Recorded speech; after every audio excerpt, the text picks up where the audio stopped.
गलती नहीं है। अगर मेरी गलती होती तो शमी अहमद जिस तरीके का क्लेवर लड़का है वो तो मेरे ऊपर केस कर देता।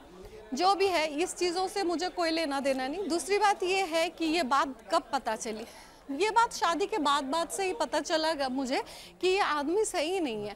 फिर उसका जो मैंने आप लोगों को प्रेस कॉन्फ्रेंस में भी कल बताया सुप्रीम कोर्ट में कि उसका एक पर्टिकुलर एक HTC फ़ोन जो दिल्ली डेयरडेविल्स खेलते टाइम उसको गिफ्ट किया गया था, उसी फ़ोन को वो पर्टिकुलर उसी काम के लिए यूज़ करता था।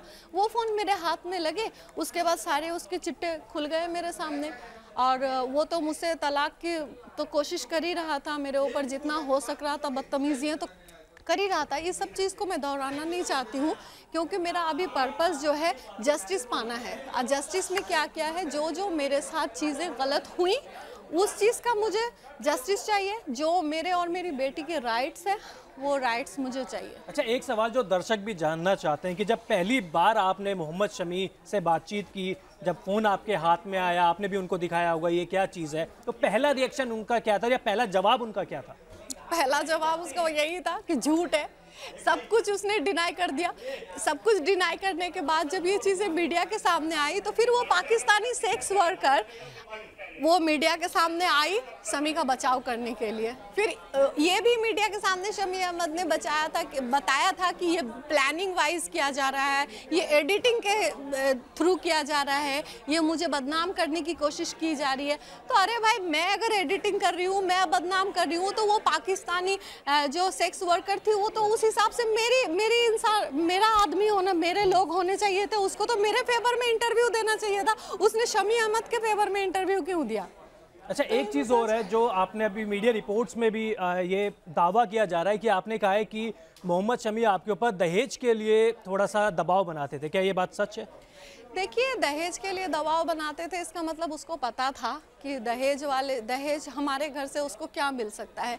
हम मिडिल क्लास फैमिली के लोग हैं, हम तो उसे ना BMW, मर्सिडीज़, जैगुआर गाड़ी तो गिफ्ट हम नहीं कर सकते, लेकिन जो भी हमारे औकात में थे हमने वो किए। लेकिन उन लोगों की जो औकात में थी वो उन लोगों ने तो वो भी नहीं किया। जो एक बहू को शादी करके लेके आते हैं या फिर अगर बच्ची हो रही है घर में तो उस बच्ची का स्वागत के लिए जो किया जाता है वो उन लोगों ने तो वो भी कुछ नहीं किया। अब अगर जैसे मैं फ्लैट में हूँ तो कोई बात हो गया तो मैंने जैसे बोला कि ये घर मेरा है, तो मुझे कहता है कि तेरे बाप ने ये घर दिया था, तेरे बाप को बोल घर देने के लिए, ये गाड़ी तेरी बाप ने दी थी, तेरे बाप को बोल घर देने के लिए।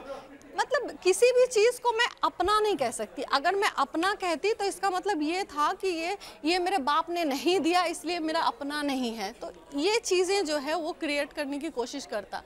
अभी आपकी शमी से क्या डिमांड है या कोर्ट से आप क्या डिमांड करेंगे, आपकी क्या मांग है?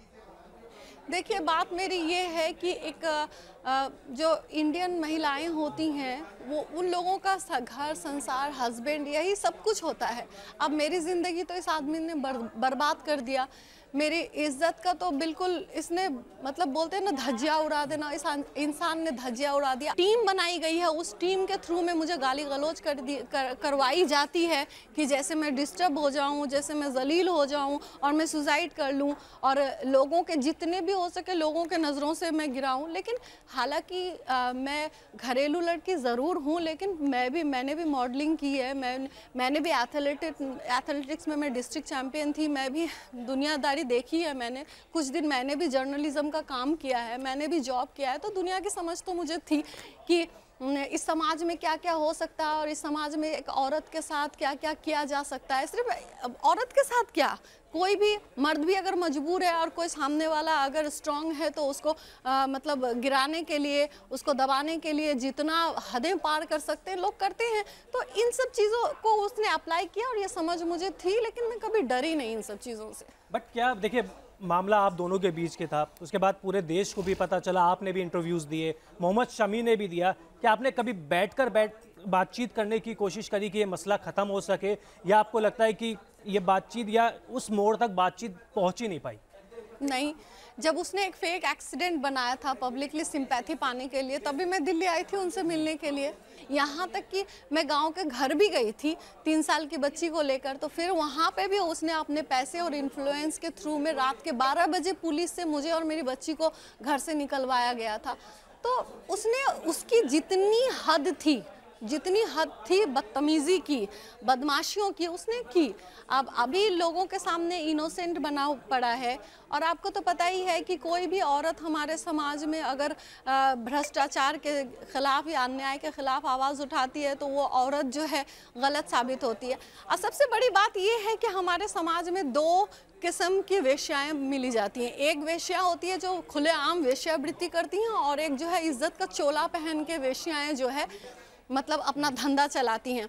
अब कोई भी अगर आप देखना इज्जतदार औरत या कोई विक्टिम औरत अगर किसी इन्फ्लुएंशियल या पॉलिटिकल लीडर हो या फिर आपके सेलिब्रिटी हो, उसके ख़िलाफ़ अगर कोई आवाज़ उठाती है अपने राइट्स के लिए, अपने हक के लिए या किसी भी चीज़ के लिए, तो वो वेश्याओं को पेश किया जाता है उस औरत के ख़िलाफ़ बोलने के लिए। क्योंकि 10 आदमी को लगे कि औरत होकर औरत के ख़िलाफ़ जब बोल रही है तो ये औरत ही जो है गलत औरत है।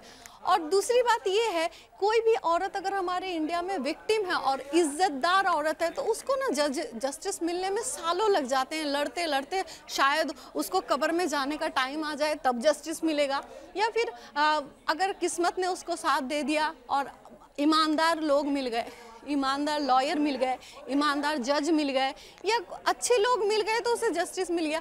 नहीं तो इस देश में मुझे लगता है कि जो वेश्याएं होती हैं उनको ही ज़्यादा सपोर्ट मिलता है, उनको सिक्योरिटी मिलती है, उनको एमएलए एमपी के टिकट्स मिलते हैं, नेता बन जाते हैं।